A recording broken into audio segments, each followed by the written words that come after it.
una sesión especial para ver el tema Araucanía y la situación que se ha generado por la política de envío de Fuerzas Armadas a la región, para tener más claridad respecto a cuál es la naturaleza de esa misión, cuánta gente ha ido, con qué atribuciones va.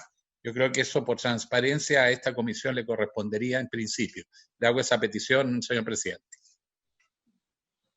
A ver, antes que nada, lo resolvemos al final de la cuenta de la secretaría. Perfecto. Doy la cuenta, presidente. Hay una comunicación de fecha 26 de junio, presidente, recién pasado, que es una carta enviada por el señor Samuel Ginsberg, abogado y capitán de navío en retiro, por la que solicita considerar y modificar disposiciones del Código de Justicia Militar que infringirían la Convención de Ginebra. Es lo que en realidad mandó una carta a la comisión, a la secretaría, solicitarlo reenviar esta comunicación a los miembros de la comisión.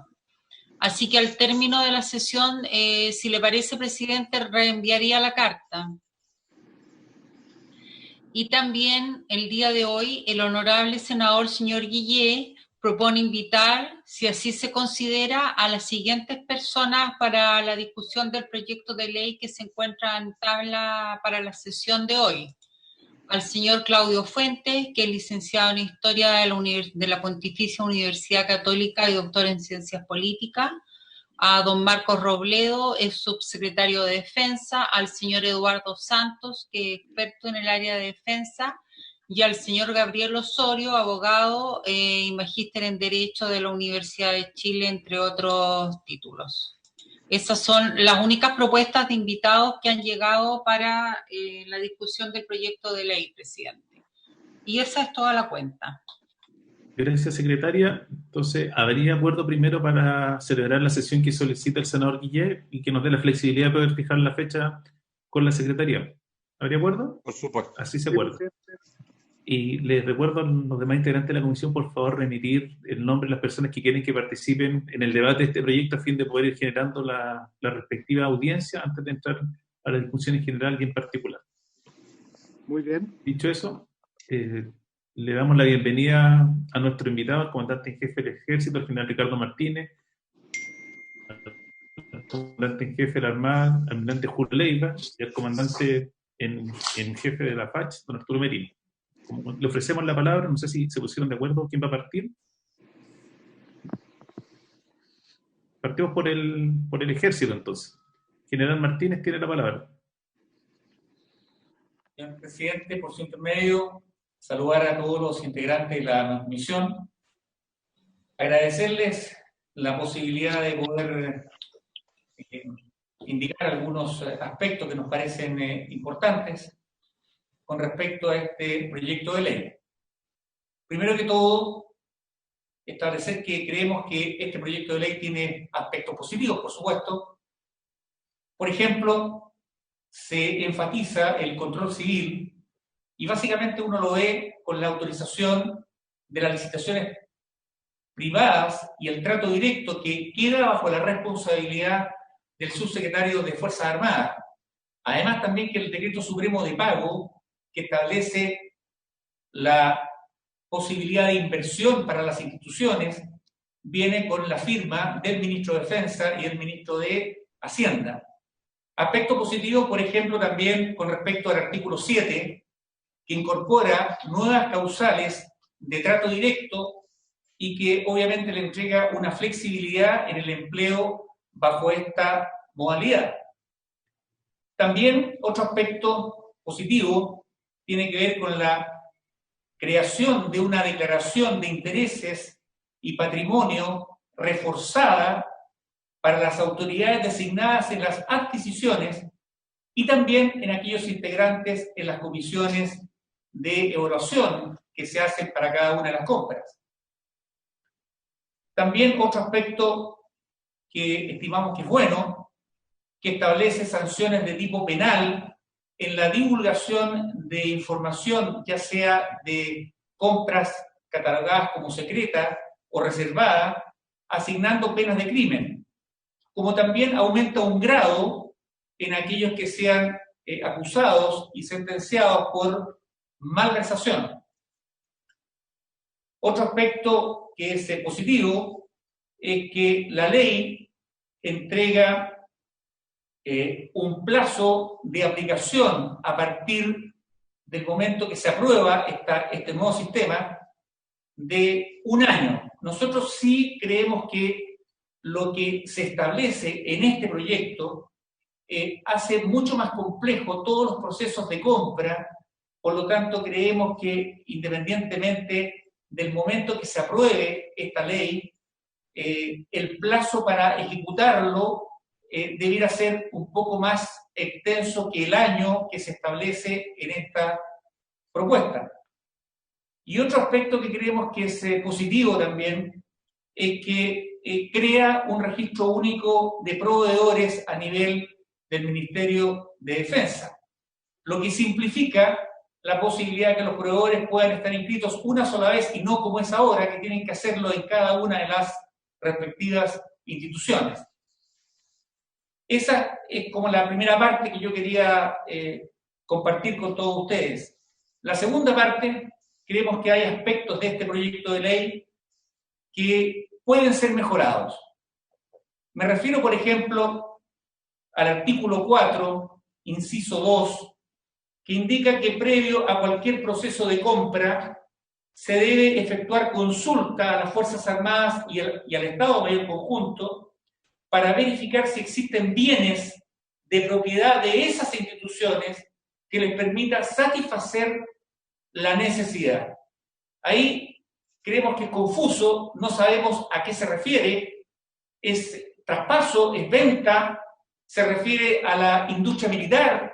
Yo recuerdo que la industria militar no pertenece legalmente a las instituciones, por lo tanto, en el caso nuestro, FAMAE tiene una personalidad jurídica propia, y por lo tanto, ese artículo 4, inciso 2, desde el punto de vista nuestro, es un poco confuso, y creemos que hay que aclararlo.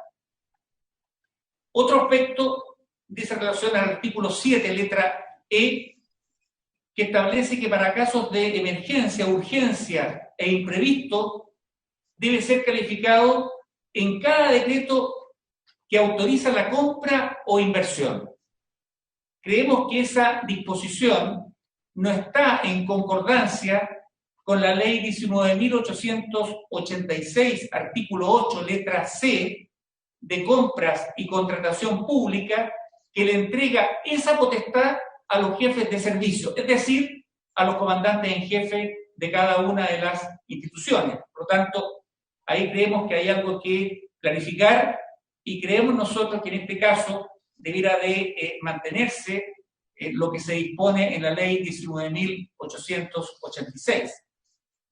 Otro aspecto dice en relación con el artículo 7, letra H, que la calidad de secreto respecto de las compras e inversiones solamente podrá declararse a través de la resolución del Ministro de Defensa Nacional.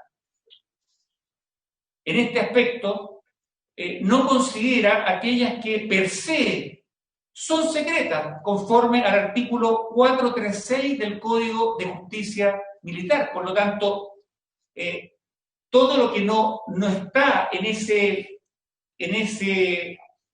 artículo debiera ser considerado tal como se establece en este proyecto de ley. Yo voy a leer una parte del artículo 436 del Código de Justicia Militar, que en su parte 3 dice: los concernientes a armas de fuego, partes y piezas de las mismas, municiones, explosivos, sustancias químicas y demás efectos a que se refiere la ley 17.798, usados por las Fuerzas Armadas, o en este caso también por Carabineros. Por lo tanto, este proyecto no se hace cargo de algo que está debidamente dispuesto en el artículo 436 del Código de Justicia Militar. Otro asunto tiene que ver con respecto al artículo 17 de Obras Militares. Indica que los fondos no invertidos al 31 de diciembre de cada año deberán de ser restituidos al fondo plurianual o fondo de contingencia.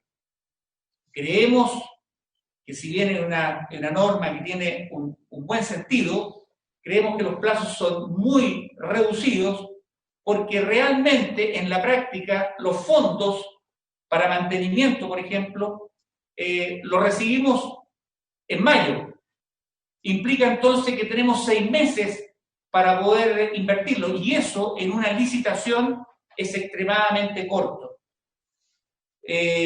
Para dar un ejemplo, los fondos que, por ejemplo, nosotros tenemos o recibimos por presupuesto en lo que dice relación con infraestructura, claro, tienen plazo hasta el 31 de diciembre, pero están disponibles en las instituciones a partir de los primeros días de enero, por lo tanto tenemos todo el año para poder producir esa inversión.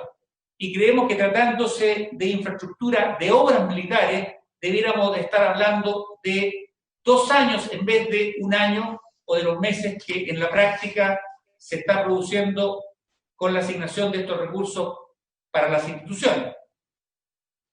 Otro punto tiene que ver con el artículo 12, donde se dispone que todos los procesos licitatorios deben ser sometidos a revisión de legalidad de los órganos de control interno institucionales, los que deberán actuar con independencia de las unidades ejecutoras.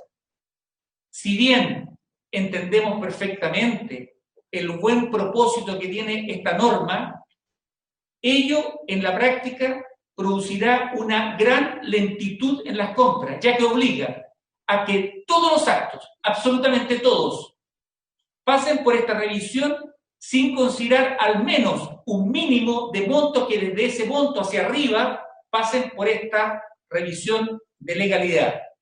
En el caso del Ejército, para este año, están previstos alrededor de 1.800 actos. 1.800 actos. Con esta norma implica que para este año, por ejemplo, si la norma estuviera vigente, todos ellos deberían de pasar por una revisión de legalidad, es decir, de 0 a 1.800. Un asunto que tiene que llevarnos también a una revisión de esta norma es que, por ejemplo, la Contraloría General de la República, que hace un control preventivo de legalidad con la toma de razón, pero lo hace a partir de las 15.000 UTM. En este caso hacemos una compra por 100.000 pesos, hay que pasar por esa revisión de legalidad. Creemos que la normativa del nuevo proyecto, obviamente que entendiendo cuál es el sentido, va a entregar una dimensión de tiempo para las instituciones muy alto que debe ser considerado dentro de la planificación, y no solamente dentro de la planificación, sino que también en las autoridades políticas que tienen que legislar con respecto a esto, porque si bien un proceso de compra puede durar desde el momento que se entregan los recursos hasta que la capacidad está operativa, aproximadamente 4 años, ustedes podrán entender que efectivamente esto obviamente hace más lento, obviamente que hay que pensar en de qué manera hacemos que sea más eficiente, pero es un dato que tiene que ser considerado porque lo que nos va a llevar a cabo este proyecto no es solamente nuevos controles, sino que nuevos procesos, nuevas contrataciones de más personal y obviamente de una capacitación. Por eso que a partir del momento que se disponga la difusión de esta ley, creemos que el año es extremadamente corto para producir este cambio, no solo en las instituciones, sino que también en el propio Ministerio de Defensa Nacional. Muchas gracias, señor presidente, por su intermedio. Termino parte de la exposición. Muchas gracias, general Martínez. Y a continuación ofrezco la palabra al almirante Julio Leiva. Presidente, si me permite, quiero subir una corta presentación para ilustrar de mejor manera la presentación de nuestra visión respecto del proyecto. No sé si lo tienen en pantalla. Ya. En primer término, saludar a todos los integrantes por su intermedio, presidente, de la comisión, a los integrantes de la Comisión de Defensa que nos acompañan hoy día, que están presentes. Agradecer también la oportunidad, tal como lo indicó el general Martínez, de poder contribuir a este proyecto de ley que sin duda ayuda a la mejor gestión en términos de transparencia de todo lo que se refiere a las compras militares. En cuanto al... No me funciona el reloj.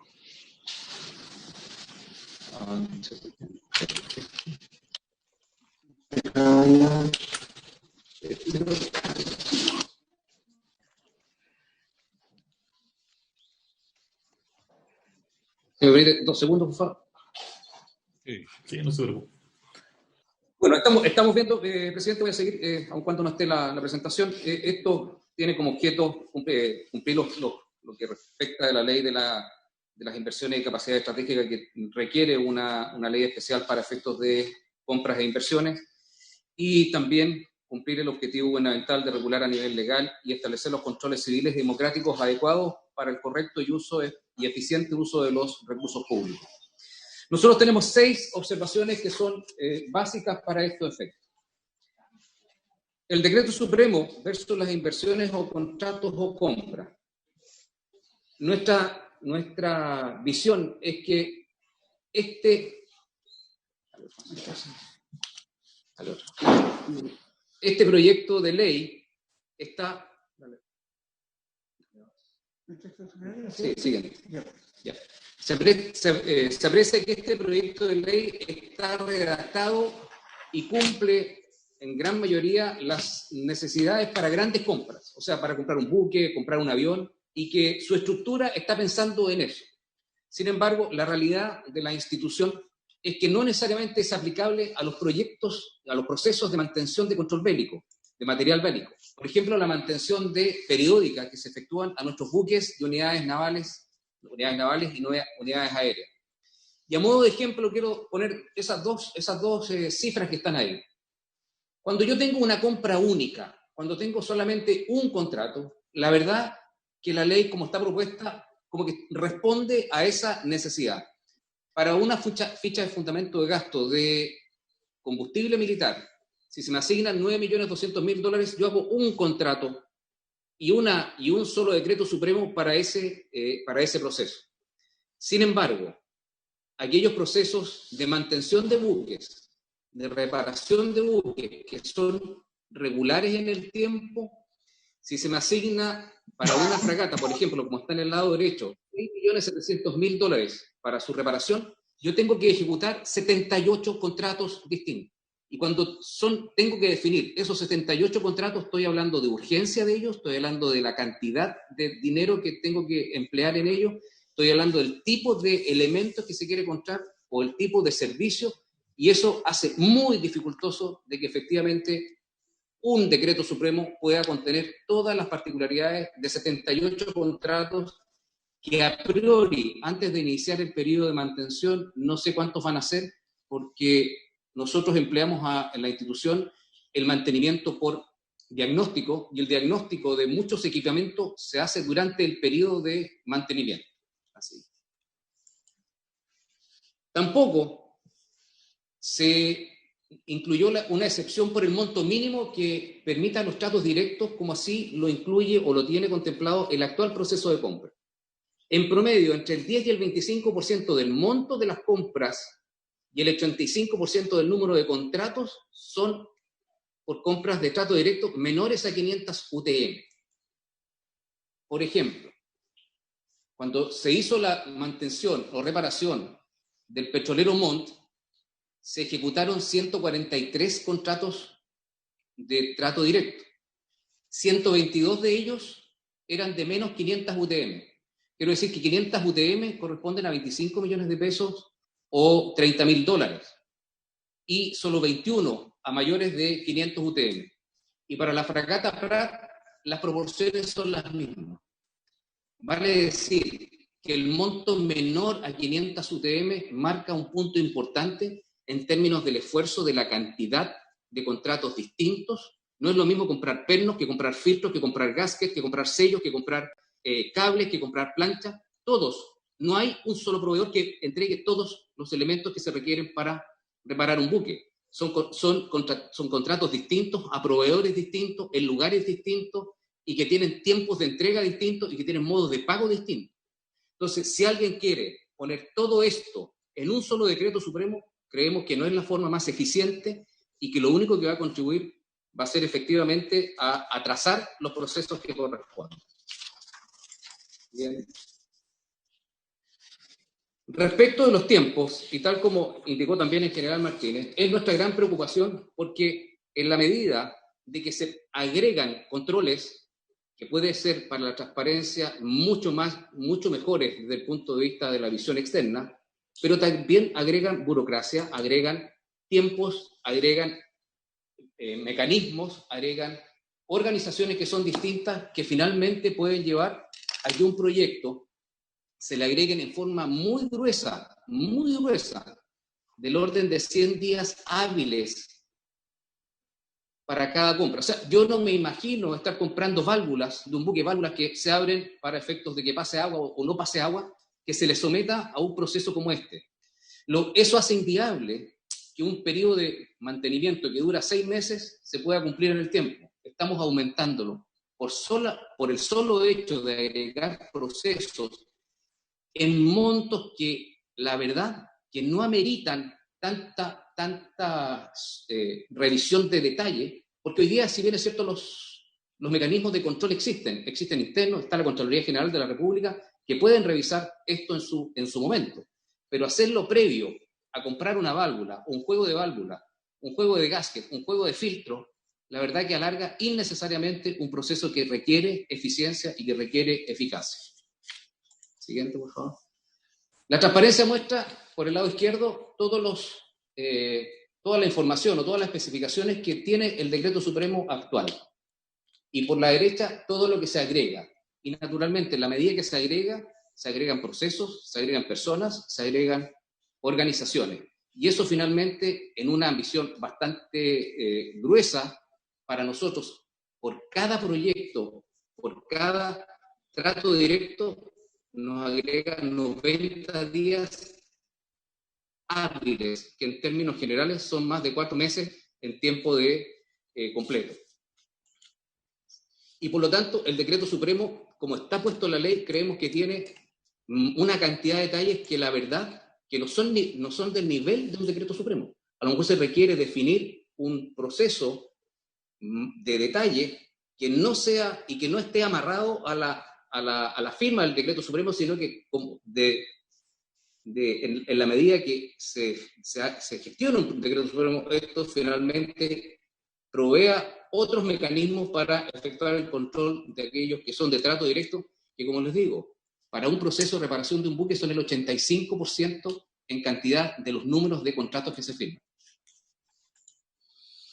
Respecto a la ley de obras, aquí hay 2 observaciones, una que ya la tocó el general Martínez, donde los fondos hay que, digamos que los procesos deberán estar terminados el 31 de diciembre, lo cual es una visión del presupuesto corriente, no es el presupuesto de obras militares sujeto a las capacidades estratégicas, que es el punto número 2. Normalmente obras tan importantes toman más de un año, así que esta norma de que no se aplique el artículo 6, la verdad que no es propiamente tal una buena definición para aquellos proyectos que generalmente toman más de un año. Y lo otro, que en el artículo 5 dice expresamente la ley que no se aplica y va a dejar un vacío legal de respecto de los recursos que se generen por multas, por devoluciones, por garantías, etcétera, que generalmente tienen que volver al mismo proyecto porque ocasionaron ese perjuicio para su desarrollo. Así que yo creo que nuestra visión y nuestra propuesta es que se revise bien los artículos 5 y 6 de la Ley de Obras. Finalmente, y con unas sugerencias para una mayor eficiencia en los procesos, proponemos lo siguiente. Verificar que el proyecto de ley no solamente sea aplicable a grandes compras, o sea, comprar un buque, sino que también a las múltiples contrataciones que se realizan en la mantención de unidades navales. Cuando fuimos a ASMAR con la comisión, vimos cómo se hace el mantenimiento de un submarino. El submarino hay que destriparlo completo, Y a veces las especificidades, por ejemplo, los contratos eléctricos se los lleva una empresa, los contratos de mantención del sistema torpedo se los lleva la empresa que fabricó el sistema, porque no veo a otra empresa efectuándole ese tipo de mantenimiento. Los temas hidráulicos, los temas son tantos y tan variados que por eso generan tanta contratación o tantos tratos directos específicos para este tipo de mantenciones, que es básicamente lo que se emplea en los recursos de mantenimiento de nuestro potencial bélico. Tenemos que ver que las materias que son incluidas en el decreto supremo no regulen temas propios que son propios de una contratación de procesos, principalmente, como les decía, en mantención de buques. O sea, hay que ver cómo se puede separar el decreto supremo y darle mayores facultades o una mayor flexibilidad para que uno pueda contratar servicios, especialmente en un proceso de reparación de unidades. También proponemos que se revise los montos del trato directo y que se aplique la regla en las contrataciones, que se aplica hoy día en las contrataciones públicas, en Chilecompra y en obras públicas. O sea, el Estado tiene definidas unos montos que pueden ser objeto de un trato directamente sin necesidad de invocar otra causal. Otra cosa que nosotros proponemos es, para asegurar de que esta ley no vaya a definitivamente tener máxima transparencia, pero cero eficiencia y eficacia en el actuar del Estado, es que previo a su promulgación se haga una modelación de lo que significa incluir procesos nuevos en procesos que ya están funcionando y determinar de esa manera cuánto tiempo se va a extender esto, cuánta gente más se necesita en determinados lugares, porque necesariamente va a haber que contratar más gente, y finalmente cuántos son los tiempos máximos que se le puede dar a una organización para que efectúe la revisión de determinados elementos, determinados procesos, contratos. Yo aquí a mi derecha, no sé si lo ven, aquí tengo como 20 archivadores respecto de una licitación. Si le pedimos a varias entidades que nos ayuden a verificar y revisar estas licitaciones, créanme que 15 días no van a ser capaces.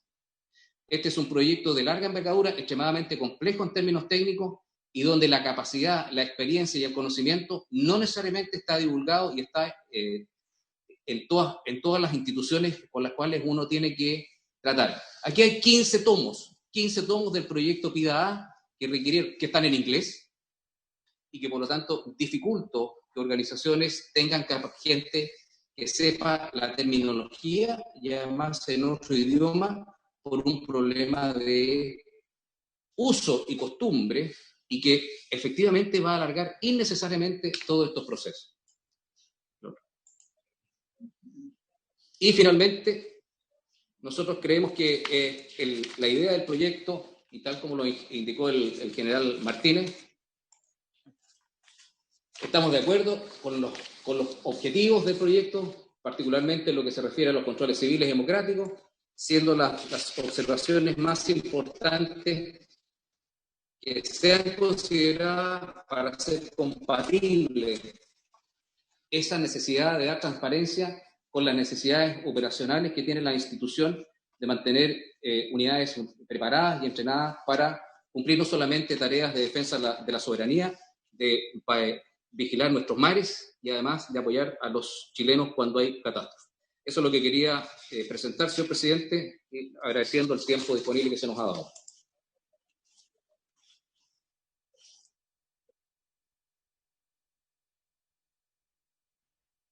Gracias, almirante. A continuación ofrezco la palabra al general Merino. Buenas tardes, con su venia, señor presidente de la Comisión de Defensa del Senado, honorable senador don Pedro Araya Guerrero, y por su intermedio saludar a los honorables senadores que integran la comisión, como también a los señores comandantes en jefe del Ejército y la Armada de Chile. En primer término, debo indicar que la institución que comando comparte en general los términos del proyecto de ley enviado por su excelencia el presidente de la República, que establece un nuevo sistema de compras e inversiones de las capacidades estratégicas de la defensa nacional, con cargo al Fondo Plurianual para las Capacidades Estratégicas de la Defensa y al Fondo de Contingencia Estratégica. El proyecto es parte del proceso destinado a implementar un nuevo mecanismo de financiamiento, como bien sabemos, de la defensa nacional y específicamente de las capacidades estratégicas de las Fuerzas Armadas. Según es bien sabido, esto comenzó con la promulgación de la ley 21.174 de septiembre del 2019, que reemplazó al sistema de financiamiento de la ley 13.196 del año 58, lo que dio cuenta de la necesidad de disponer de un sistema moderno y funcional que permitiese afrontar las realidades de la defensa nacional en escenarios estratégicos dinámicos y complejos, así como de la necesidad de generar capacidades polivalentes que permitan a las Fuerzas Armadas y a la Fuerza Aérea de Chile en particular cumplir con la totalidad de las misiones que la Constitución Política y el resto del ordenamiento jurídico le asigna. En este mismo sentido, el proyecto que convoca en este acto a esta comisión se inscribe en el proceso más amplio de reforma y modernización de la gestión en defensa, cuya iniciativa primaria fue la Ley 20.424, como todos bien sabemos, el Estatuto Orgánico del Ministerio de Defensa Nacional. Desde este punto de vista, este proyecto se hace cargo de las funciones que el citado cuerpo normativo radica en ese departamento de gobierno en una perspectiva financiera. Pues bien, es necesario tener presente que es el nivel político quien debe definir y financiar las capacidades estratégicas que el país requiere para asumir su posición en el sistema internacional y para afrontar los riesgos y amenazas que puedan afectar su soberanía, su independencia y la vigencia de sus instituciones. Esta ley, en consecuencia, es un mecanismo a través del cual la autoridad política propenderá a asegurar el financiamiento de las capacidades estratégicas que previamente ha definido. Una cuestión fundamental, a mi juicio, del proyecto, cuyo texto analiza esta comisión, es la respuesta que genera la demanda de transparencia y debidos controles que una sociedad moderna exige del gasto público en general y de la inversión en defensa en particular. Sabido es que la función de defensa, una función permanente, exclusiva e indelegable del Estado, se ejerce mejor y de manera más integral si cuenta con una amplia base de apoyo ciudadano. Ahora bien, buena parte de dicho apoyo emana de la existencia de mecanismos que aseguran un adecuado control y la necesaria transparencia que le está indisolublemente asociada. Por cierto, en el caso del gasto en defensa, los mecanismos de control y publicidad deben asegurar también los niveles de reserva que inevitablemente deberá tener. Este es un ejercicio nada fácil, pero en opinión de la Fuerza Aérea, el proyecto que convoca esta comisión reconoce el equilibrio necesario entre publicidad y reserva, y en lo general entre control y eficiencia. En este sentido, la Fuerza Aérea de Chile, como institución permanente del Estado, se adhiere a estos principios y promueve su respeto en forma irrestricta y sin excepciones, expresando a través de mi persona un profundo respeto por el valor de la transparencia y la probidad en las distintas etapas del proceso de adquisiciones que involucran fondos públicos.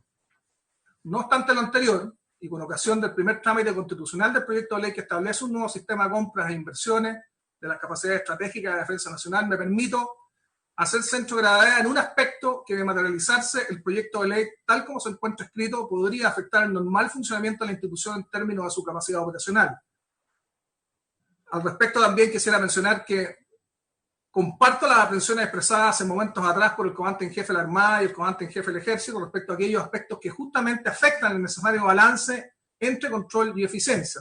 Desde este punto de vista me voy a centrar en uno para, en beneficio del tiempo, no repetir lo que dijeron los comandantes en jefe anteriormente. En efecto, el proyecto contiene una detallada y descriptiva definición de material bélico. En el siguiente sentido, voy a leer textual para que después hagamos una crítica a ese tema y una proposición. Abro comillas. Para efecto de la presente ley se considerará como material bélico los sistemas conjuntos, subconjuntos, elementos, repuestos, piezas o partes para la fabricación, integración, mantenimiento, reparación, mejoramiento o armaduría de estos necesarios para la defensa nacional. La definición continúa y dice que, asimismo, se entenderá como parte de dicho material, entre otros, a los vehículos, naves, aeronaves, armas, armamento de todo tipo de municiones, cohetes, misiles, bombas, torpedos, y hace una completa descripción de todos ellos. Y finalmente termina la definición que se comprenderán los gastos de capacitación, transferencia tecnológica, combustible, lubricantes, transporte y seguro y todo otro gasto inherente asociado directamente a esas dichas adquisiciones. Cierro comillas, eso es lo que dice el proyecto de ley. Como es de vuestro conocimiento, de conformidad con lo dispuesto en el artículo 5 de la ley 20.424, la facultad de adquirir material de guerra pertenece única y exclusivamente a su excelencia el presidente de la República, por lo que se requiere la autorización del primer mandatario por medio de un decreto supremo donde autoriza a cada una de las autoridades de las instituciones de la defensa a efectuar las respectivas adquisiciones e inversiones, independiente de su fuente de financiamiento, cualesquiera que sean los fondos con cargo a los cuales se financia. Al existir una definición detallada y descriptiva del material bélico, y al requerir autorización no solo para las adquisiciones que se obtuvo con cargo a la nueva ley de financiamiento de las capacidades estratégicas de las Fuerzas Armadas, sino también de las que se realizan con cargo al presupuesto anual de actividades generales, conocido como AFL, los inconvenientes que podrían surgir a partir de la definición de material bélico que contiene el proyecto radican en los elevados tiempos de tramitación de la solicitud de decreto supremo y en su toma de razón ante la Contraloría General de la República de aquellas compras inferiores a 10.000 UTM, aproximadamente son 500 millones de pesos, en alguno de los elementos comprendidos en la definición de material bélico contenida en este proyecto. Lo anterior debido a que cuando se trata de fuentes distintas a la nueva ley de financiamiento, los decretos supremos que autorizan los fondos y confieren facultades a la autoridad institucional para efectuar las adquisiciones no se encontrarán exentos de este trámite dada su condición de material bélico. Cabe destacar que en la actualidad aquellas adquisiciones sean o no consideradas material bélico, independiente de su fuente de financiamiento y un monto superior a 10.000 UTM, están sí sujetas al trámite de toma de razón por parte de la Contraloría General de la República. Si bien la definición contemplada en el proyecto señala que es para efectos de esta ley, lo cierto es que por la función integradora que posee el derecho, y aquellos que son abogados lo entienden mejor que quien les habla, dicha definición trascendería la frontera de la ley de compras e inversiones de las capacidades estratégicas de defensa al fondo plurianual y pasaría a constituirse en el concepto legal de material bélico por efectos mucho más amplios, a no existir actualmente ninguna otra definición legal del concepto. En estas condiciones y al calificar de material bélico bienes como, por ejemplo, repuestos, combustibles, lubricantes, capacitación, vestuario de combate y protección del personal de uso militar, se entiende que su compra debe autorizarse por decreto supremo y que en caso de que se financie con una fuente distinta a la nueva ley de financiamiento, o sea, presupuesto FL, se requeriría además del decreto supremo la toma de razón por parte de la Contraloría General de la República.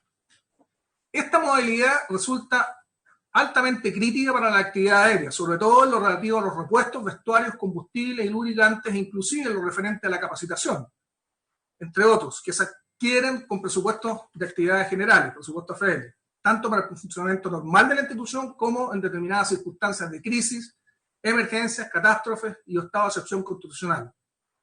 Cabe señalar que esta fuente de financiamiento no tiene continuidad presupuestaria y debe ser invertida en periodo fiscal correspondiente entre el 1 de enero y el 31 de diciembre.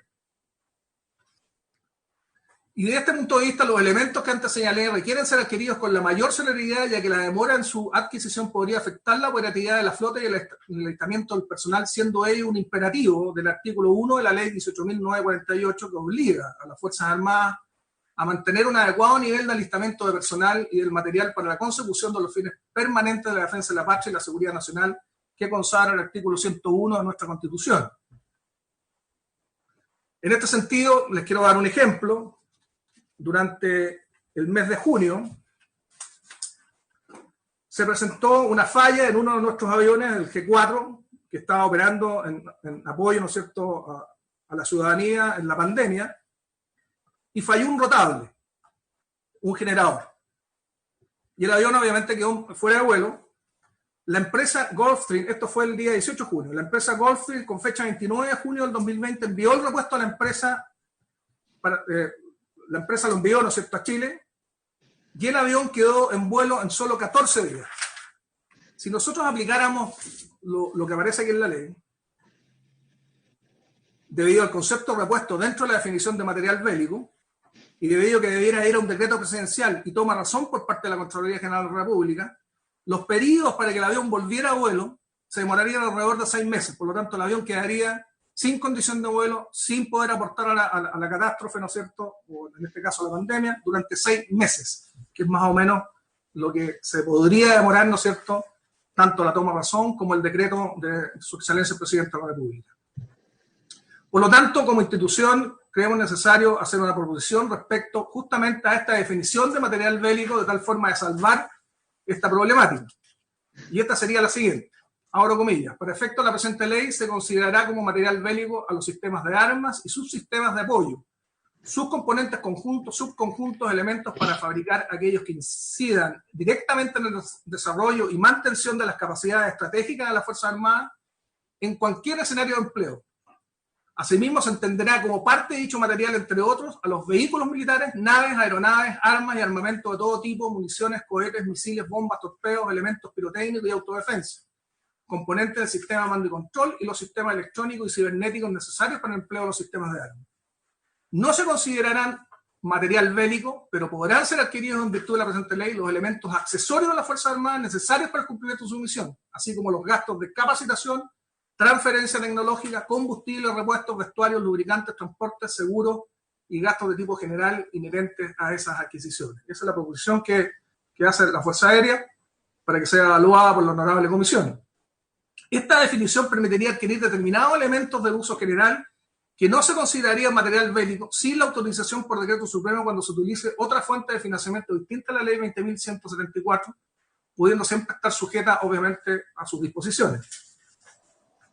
Señor presidente, agradezco a usted y por su intermedio a los honorables senadores integrantes de esa comisión de defensa la oportunidad que me han brindado para dar a conocer la visión institucional de este proyecto de ley y así como el tiempo y atención dedicada a escuchar mis relatos. Muchas gracias. Gracias, general Merino. Le damos la bienvenida al ministro Alberto Espina. No sé si el Ejecutivo quiere hacer algún comentario antes de dar la palabra a los señores senadores. A ver, ¿está conectado? Ahí sí. Quiero pedir excusa a su señoría. Estaba en la Comisión de Relaciones Exteriores en una materia vinculada a las operaciones de paz y por lo tanto no pude llegar antes, pero tengo toda la información que se me va a dar de los tres señores comandantes en jefe, a quien aprovecho de saludar, al general Martínez, comandante en jefe del Ejército, al almirante Leiva de la Armada y al general Merino de la Fuerza Aérea de Chile, con quienes trabajamos estrecha y diariamente.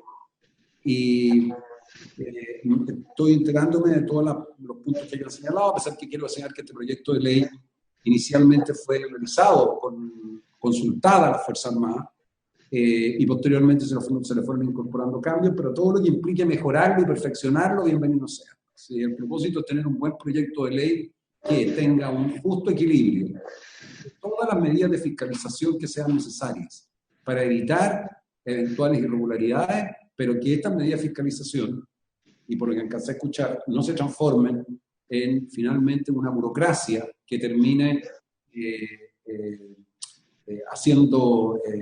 dilatando las decisiones de compra de las Fuerzas Armadas, que muchas veces son fundamentales. Yo en esto me hago cargo, solo lo que escuché del general Merino.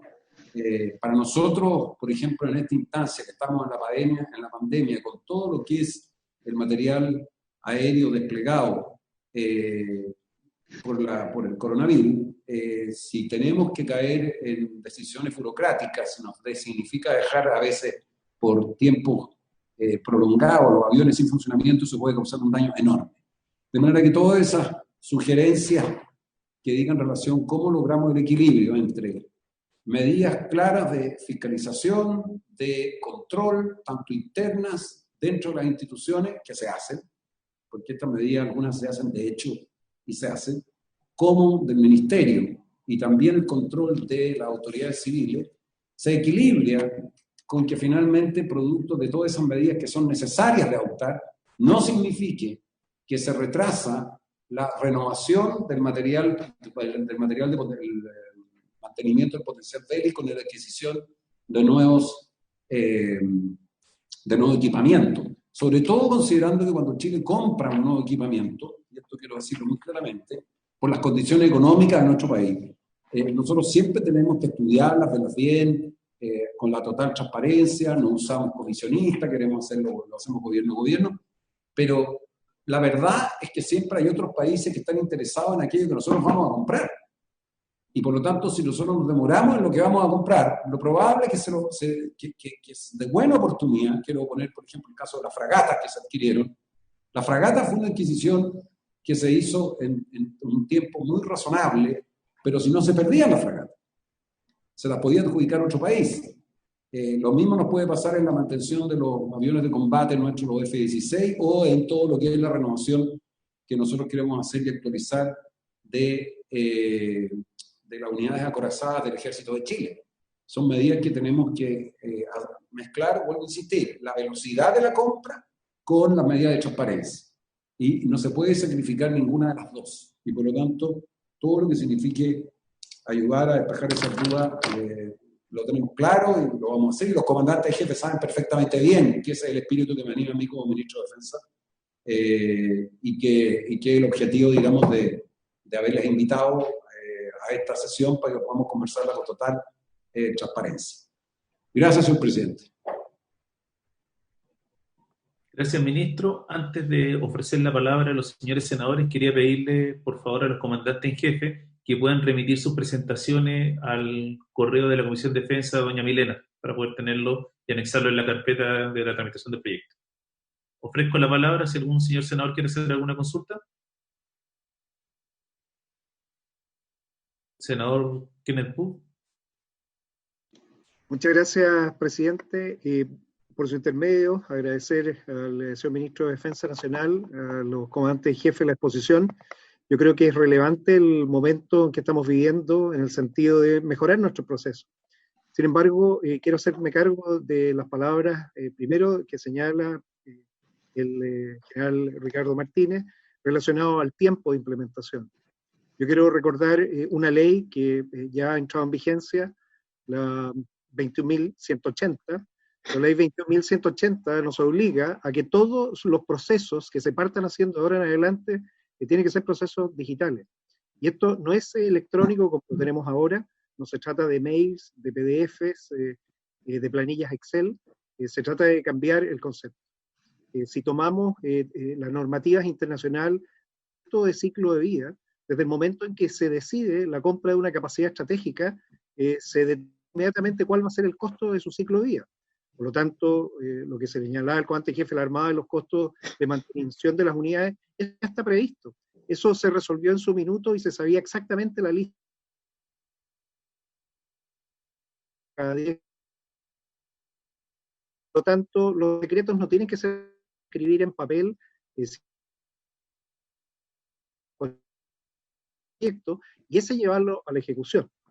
El comandante jefe de la Armada puso en la mesa todos los volúmenes de un proyecto interesante. Yo creo que el ejemplo que él ha puesto, los 15 tomos en papel, son relevantes. Probablemente ese sea de los últimos proyectos de desarrollo de capacidad estratégica que se haga en papel, porque a la larga tenemos que avanzar a archivos digitales que permitan tener la trazabilidad de los documentos. Cambiar un plano, cambiar un contrato en papel es muy sencillo, pero cambiarlo después en sistemas transaccionales seguros es imposible. Y eso es lo que da la transparencia, la garantía. En tal sentido, la empresa que estuvo detrás es un gran contratista, es Lockheed Martin Canadá. Yo creo que sería interesante dentro de las personas a escuchar a la industria de defensa, a los contratistas, cuál ha sido su experiencia de relacionamiento, para entender este intercambio de información, puesto que se habló del secreto, pero el secreto tiene que ser capaz de entenderse como no solo el secreto que se mantiene dentro del país, sino que todos los non-disclosure agreements o los convenios que hay, los MOU, para poder mantener el secreto con el fabricante, el proveedor, que es fundamental. Y eso significa también asociar los sistemas, tener enlaces seguros encriptados que permita que esto se pueda mantener. El tema de las compras menores, efectivamente, es un tema a analizar, puesto que algunas no requieren de todo lo que se está hablando, y eso es básicamente parte del proceso. Entender entonces que tenemos que ser capaces de poner esta ley que fije este modelo de compras, pero al estándar del siglo XXI, tiene que ser una ley de compras digitales, con todos los respaldos, con todas las seguridades, y obviamente no se encaja en negra y saber en qué van los procesos. Esto permite tener bastante más fluidez y no tener que esperar los 100 días hábiles que se mencionó en algunos casos. En cuanto a lo que señala el señor comandante en jefe de la Fuerza Aérea, encuentro toda la razón del tema de la importancia estratégica que tiene esto, los efectos que significa y las formas que tiene que ser. Yo creo que la Comisión perfectamente puede escuchar a los expertos que se están proponiendo. Yo voy a mandar también el listado que ha solicitado el señor presidente. No me gustaría hacer las preguntas en este minuto porque yo creo que tenemos que depurar un poco más, tenemos que escuchar y tenemos que recibir, como usted bien lo solicitó, las presentaciones de cada uno, poder contrastarlas con nuestros equipos de tal manera de poder ver dónde se producen estos elementos, y así orientar el empleo de los expertos que van a mejorar y perfeccionar la ley. Valoro la iniciativa, es una excelente forma de poder partir. Agradezco las presentaciones, han sido muy claras, muy didácticas en cada uno de los elementos, y obviamente el compromiso de la comisión de trabajar para informarnos bien, levantar la información, y también lo que es fundamental, entender que este tiene que ser un proceso siglo XXI. La ley nos obliga al 2024 a tener todos los procesos transaccionales digitalizados de forma segura. Por lo tanto, este proceso tiene que partir desde su concepción, no pensando el computador como una máquina de escribir, no pensando en la Contraloría de la República como toma de razón de un documento en papel. Tiene que tener todo el respaldo de la evidencia del proyecto mismo, de su génesis, de su origen, porque ahí se explican muchas las cosas, por qué se necesitan comprar todos esos elementos, por qué se requieren cada uno de ellos. Y finalmente, recordar el tema de las compras gobierno a gobierno. El Estado chileno tiene la capacidad para poder decidir qué necesita, con quién, en qué momento, cuándo y con qué urgencia.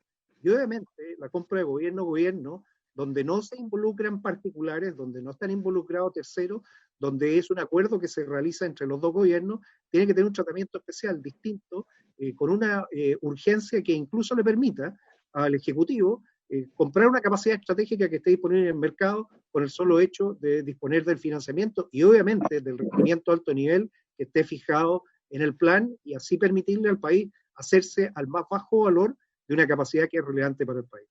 Esos serían mis comentarios, señor presidente. He dicho, muchas gracias. Gracias, senador. Senador Insulza. Gracias, presidente. Yo en realidad debo pedir excusa al comandante en jefe del ejército que me incorporé tarde a esta reunión porque como saben estaba en una reunión en la comisión del lado de las relaciones exteriores junto al ministro Espina. Así que mis comentarios se refieren fundamentalmente a lo que he escuchado y a las alusiones que a los dos comandantes en jefe y también los comentarios, algunas de las cosas que se han dicho recién. Yo quiero asegurarle a los señores comandantes en jefe, al señor ministro, que para nosotros esta ley es muy fundamental, es muy importante. Cierra un aspecto muy central del acuerdo que adoptamos hace ya hace un año para poder cambiar lo que en algún momento fue la ley reservada del cobre y establecer un sistema de adquisición de uso de los recursos estratégicos para el uso por la compra de material estratégico. Creo que el hecho que el ministro nos haya propuesto una ley que va más allá de la pura compra de ese material, que se adquiría con la antigua ley reservada del cobre, para incluir otras compras muy fundamentales de las Fuerzas Armadas. Eso ciertamente, las demás compras, ciertamente es un avance muy grande, nosotros lo valoramos sustantivamente.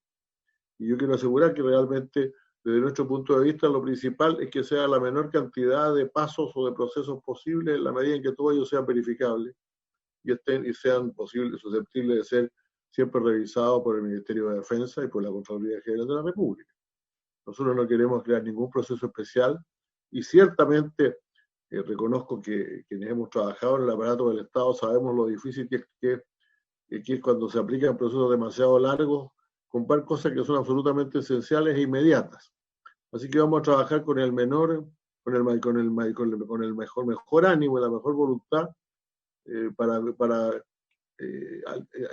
aligerar lo más posible el peso de lo burocrático en esta ley. Y que las Fuerzas Armadas puedan contar no solamente con los equipos fundamentales, sino también con los repuestos, con las piezas, con todas las cosas, con la velocidad que esto requiere. Ese va a ser nuestro punto de vista. Total transparencia, pero al mismo tiempo total eficiencia, porque de lo contrario estamos dando pasos atrás y no hacia adelante. Yo le agradezco mucho a los comandantes en jefe su disposición. Voy a estudiar con mucho interés los informes escritos que nos van a dejar y vamos a trabajar juntos en esto, señor ministro, de la mejor manera posible. Muchas gracias. Gracias, senador Insulza. Senador Pérez.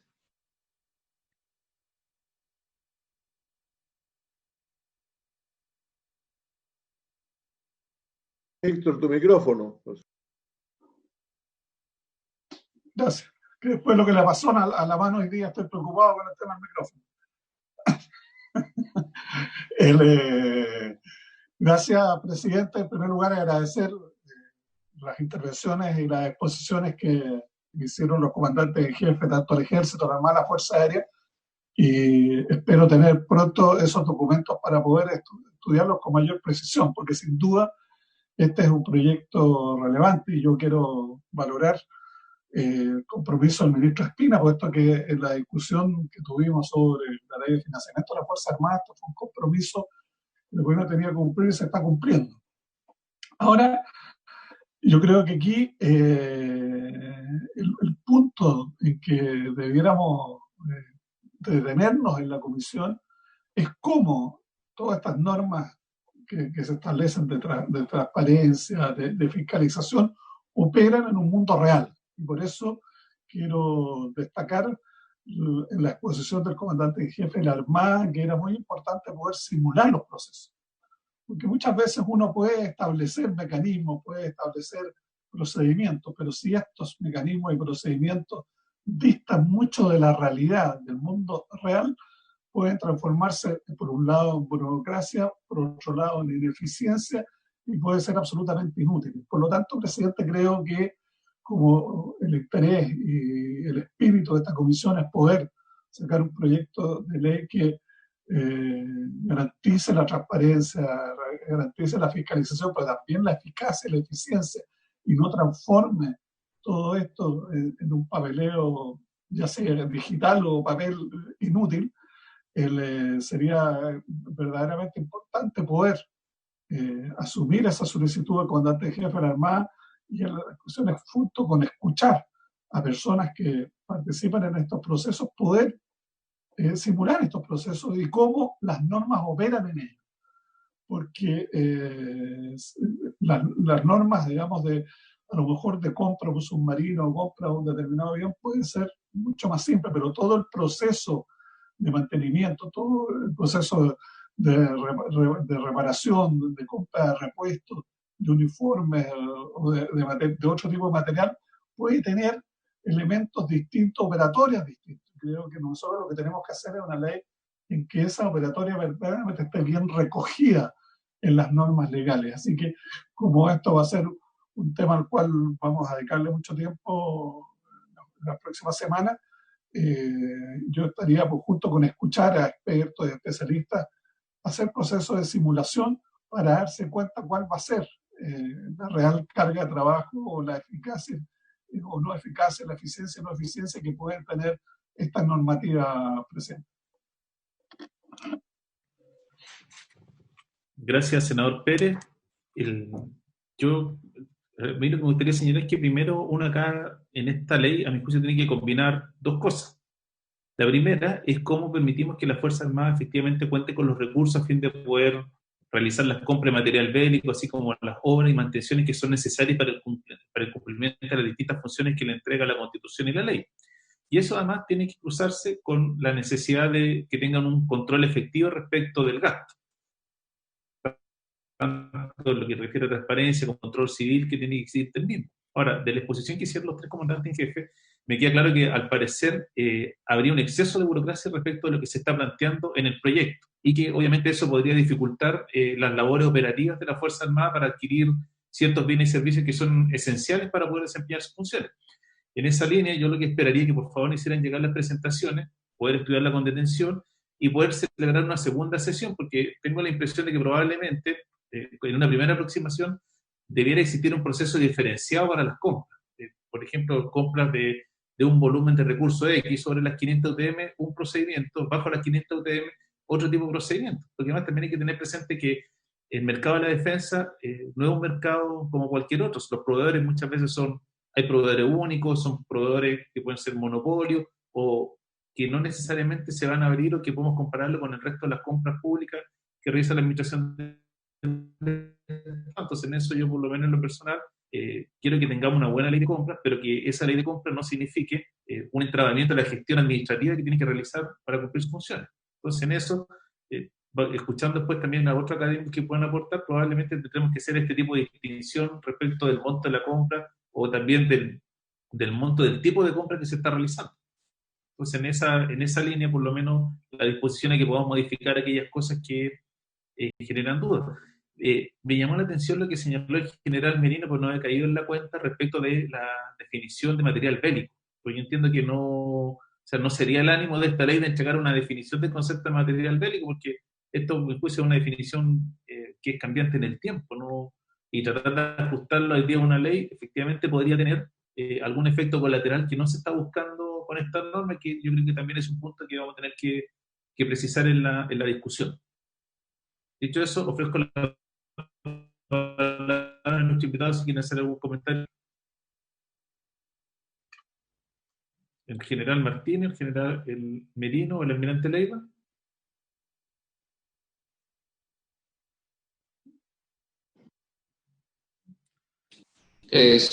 Presidente, solamente por su intermedio agradecer la recepción de estas observaciones y decir y nuevamente reiterar que estamos dispuestos a seguir trabajando, sobre todo para que salga una ley que sirva para los propósitos de las propias instituciones. Muchas gracias, señor presidente, y agradecer por su intermedio al resto de los honorables integrantes de la comisión.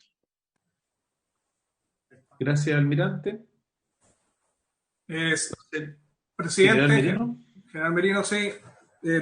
Creo que una muy buena idea que comentó el senador Pérez respecto a que poder citar a la comisión a nuestros expertos que básicamente son los que trabajan con el sistema de tal forma que ustedes se den una completa visión y detallada de cómo son los procesos. Eso es muy importante que ustedes lo tengan claro y la dificultad que ellos tienen, la complejidad para las diferentes compras de material. Eso sería muy importante, yo creo que una muy buena idea del senador Pérez. Y al mismo tiempo, decirle, senador, que agradecemos esta oportunidad y estamos completamente llanos a apoyar cualquier solicitud de la comisión. Muchas gracias. Gracias, general Merino. Entonces, ¿habría acuerdo para que podamos invitar a quienes, entre comillas, ya en la parte operativa de las Fuerzas Armadas que nos puedan explicar los procesos y poder de esta forma tener una aproximación un poco más práctica de la materia? Entonces, le vamos a encargarle a la Secretaría que después coordine con el Ministerio de Defensa y con los comandantes jefes de este tema. Señor ministro. Sí, yo quisiera pedirle que esa invitación la hiciera a través del Ministerio de Defensa, si está amable. Se va a hacer como se hace a través del Ministerio de Defensa. Eso le estamos señalando a la secretaria, que a través del Ministerio de Defensa coordinar con los comandantes en jefe y qué personas asistían a la comisión. No se preocupe, mantenemos su prerrogativa. ¿Alguna otra solicitud antes de levantar la sesión? Presidente, ¿me permite? Solo para recordar que en la próxima sesión la comisión ya había acordado invitar al Contralor General de la República. Ese sería el invitado para la próxima sesión y mientras tanto me voy a coordinar con el Ministerio de Defensa, como lo hacemos siempre, para los invitados, los expertos a que han hecho referencia a los comandantes en jefe. Eso, presidente. Gracias, secretaria. Bueno, agradecemos la participación de nuestro invitado y habiéndose cumplido el objeto de la sesión, se levanta. Muchas gracias. Hasta luego. Hasta luego.